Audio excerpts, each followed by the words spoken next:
How to get the men in your life to show up more financially, whether it be a romantic partner or whether it just be men in general around your surroundings, your everyday surroundings. So, us as women hold a lot of trauma when it comes to financial responsibilities. If we grew up in a single parent household or we grew up in relationships that was abusive around money, we start to have a negative outlook around money.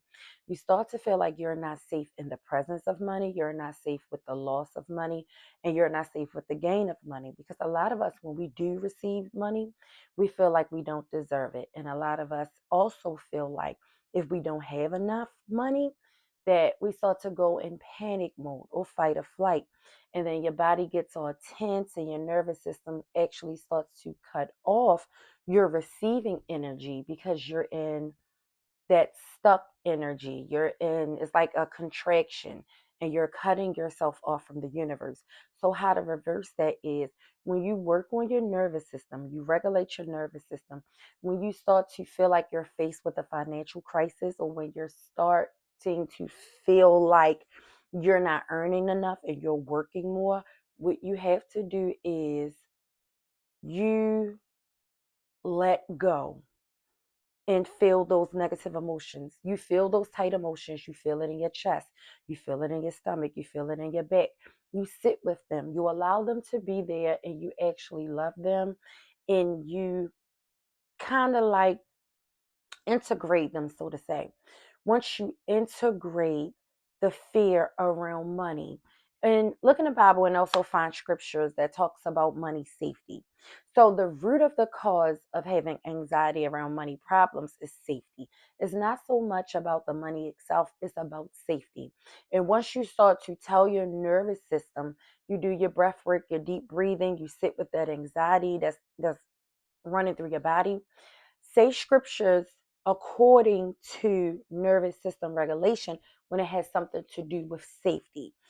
Deep breathe in. I am safe. I am safe.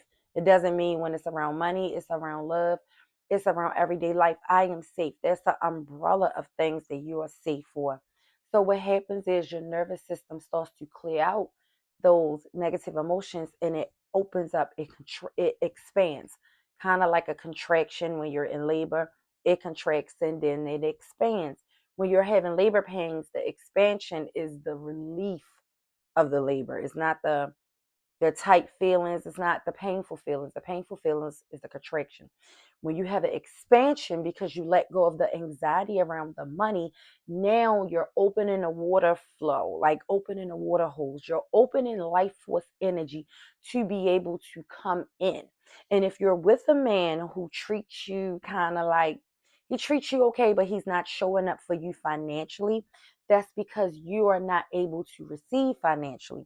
So the men in your life may treat women that are open to receive financially different than you because you are not open to receive financially. So when you open the life force energy that allows you to receive, open your nervous system, sit with that anxiety when it comes to not being able to pay bills, not being able to have enough to go on this vacation, not being able to have enough money to sustain my everyday lifestyle, or I have to work harder.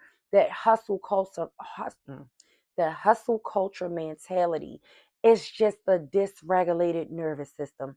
You sit with that emotion, you feel it, which is healing. Feeling is healing.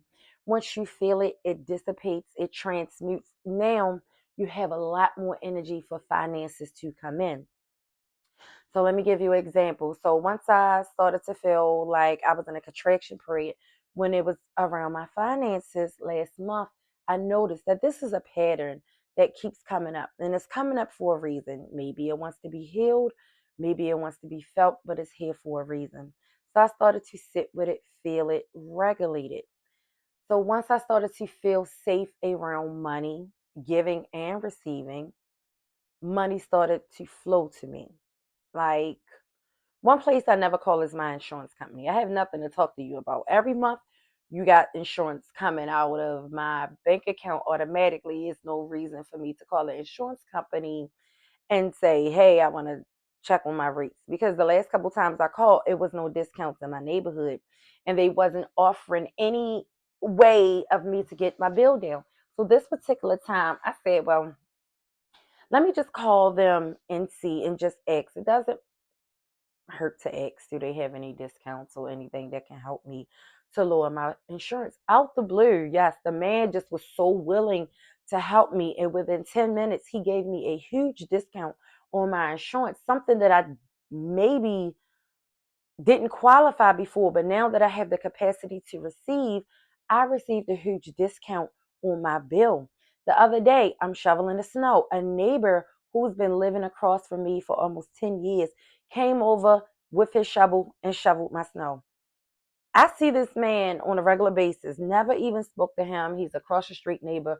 We never even interacted. But now that I'm open to receive, whether it be money or energy from men, the man came over as soon as he seen me pick up my shovel and was like, no, I got it. I mean, he broke up ice. He shoveled my car out.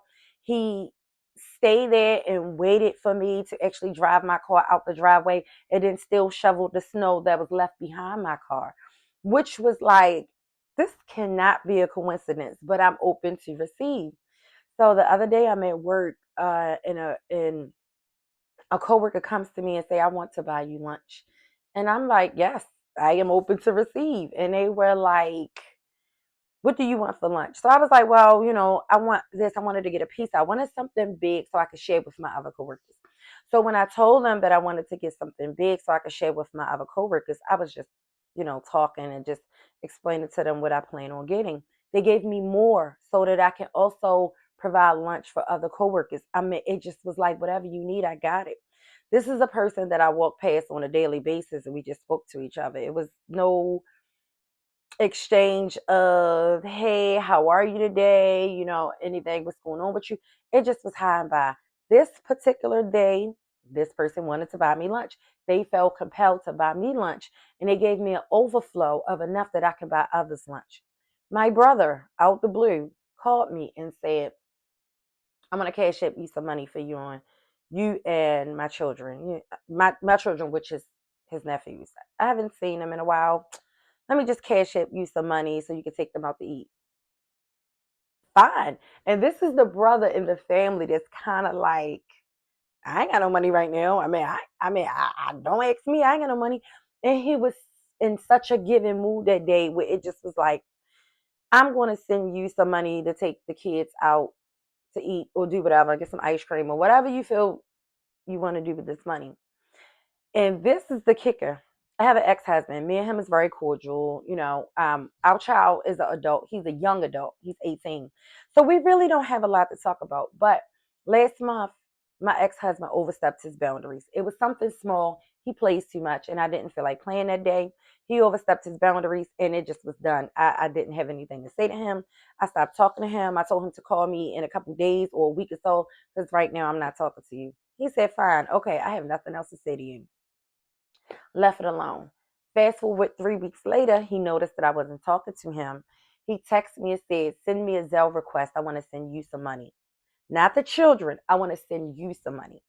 And I just was like, really? Why? He just was like, I don't know. I just want to send you some money. It wasn't even a stipulation to what he was sending me the money for. And it was a couple $100s. It was like, I just came into some money and I want to feel gracious and I want to send you some money. And I was like, okay. I mean, 3 weeks ago, you told me not to say anything to you. But that's just how he is. I mean, we have that relationship with sometimes we just like, fine, I'm not speaking to you no more. But we never really get into altercations like that because we're very cordial. But the fact that he sent me some money to my Zelle without me even asking for it was very, very big. Very, very big. It's like, if I go to restaurants or if I go to a store, a man will hold the door open for me. Or if I'm just, somewhere and I notice a guy sitting in a bar and he'll buy me a drink. And I'm just like, all these situations cannot be coincidences. This stuff did not start to happen until I relaxed my nervous system and I started to feel safe to receive. So, what I'm saying is, when you start to clear out the baggage that's blocking you to receive, you'll notice that men Even women, even, it don't have to be in a romantic situation or setting, but you will notice that people are so willing to give you, because now you are an open vessel for the universe to bring you things, discounts on bills, lunch, family members giving you money. I mean, this stuff is not a coincidence. And now that I understand that I was unable to receive all those years because I was stuck in fight or flight when it came around the idea of receiving. I felt uncomfortable when it was time to receive. Now I worked on my nervous system and I felt very much comfortable with receiving. I noticed that I am receiving more from the universe than I had before. And this is just the beginning. It's small things. And when you get small wins and small winks from the universe to say, hey, I got you, I feel you, I understand, and now you're in a different vibration. Now you're able to give thanks and gratitude more. Even though I was giving thanks and gratitude before I started to see things show up, you'll start to give thanks and gratitude from a place to say that, God, I understand. I understand what you're trying to do. Now I understand how I can help myself. You continue to do your practices, to do your meditations, sit with that pain, allow it to come up. And underneath all that pain and anxiety is actually the frequency that you need to create the life that you want.